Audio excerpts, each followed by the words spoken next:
You may have noticed this in the previous video, but we are updating the value here, but we're not updating the valid attribute yet. It's going to be false no matter what. As you can see, even if I update this, the error does disappear, but valid is still false. And the reason for this is we're setting valid to be false down here, and we're never updating it. So we need to find some way to update that one. Currently, the logic for the validation is down here in this computed function, so we're going to have to find some way to reuse this.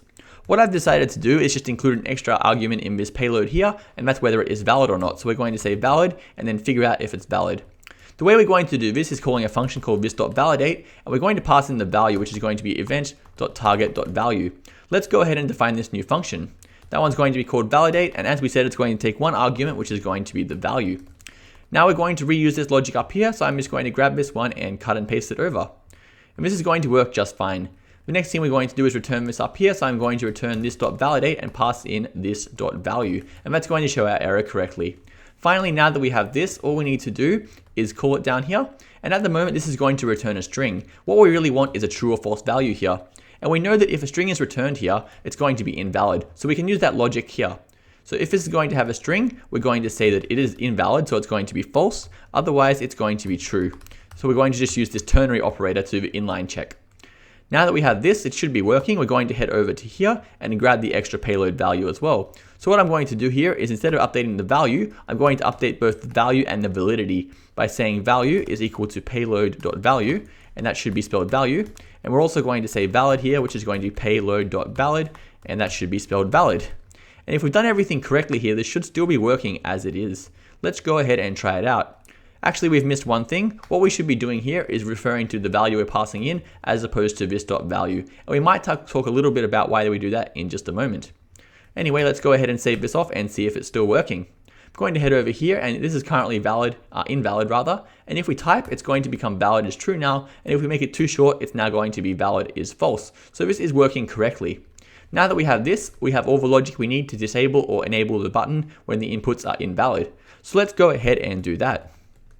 All we need to do is check both of these validity statuses, and if they're both true, we know the form is going to be true. What that means is it's going to be a derived value. So instead of using valid here, we're going to create a new computed property.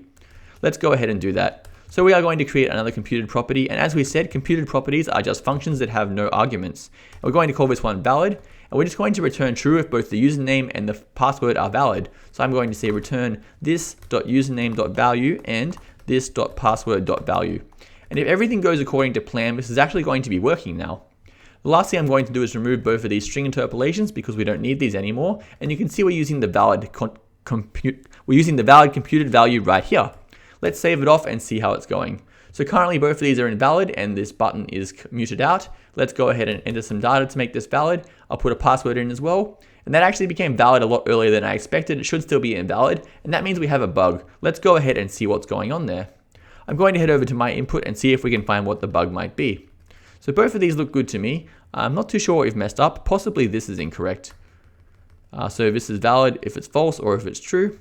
And this is returning true here if the length is less than the minimum length. So I'm a little bit surprised this is happening. Maybe we have a bug up here with our computed value. Let's go and check that one out. So it's returning if this.username, okay, so this should be valid, not value, that's the problem. Because we had a string in there, it was returning true. So if we save this one off now, it should be working. I'm just going to put my name in here and put a password in here. And there we go, it's actually validating correctly now. And if we take this away, it's going to be invalid. There is one obvious improvement we can make here, and that's changing this to not show the actual text. So what we're going to do is add one more prop to our input.